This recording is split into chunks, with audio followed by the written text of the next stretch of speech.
احنا نتعادل مع موزمبيق بالعافيه؟ ها يا جماعه، موزمبيق اللي كنا بناكلها في الطريق، اه والله كنا بنقرمشها زي السناكس كده ولا البوزو. اه والله كنا بنغلبها واحنا نايمين على السرير. ده الفريق المصري، ده الفريق المصري اللي كنا بنهزم الفريق اللي احنا لعبناه ده ونشحت منهم التعادل بالطريقه دي. لا يا جماعه، ده احنا وصلنا لخيبه كبيره. لا يا جماعه، احنا ايام الجوهري وايام حسن شحاته من 20 سنه ولا حاجه كنا ما بيهمناش الفرقه دي. بنين دي كنا بنكسبها واحنا اكننا بنرمي الشيبسي. تمام. وموزمبيق دي كنا بنلعب اصلا وبنكسبها.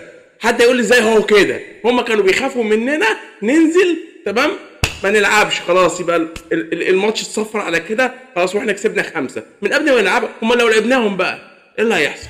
ها؟ انا وانا بتفرج يا جماعه اتقسمت 2، انا بقيت مش عارفني، انا تهت مني.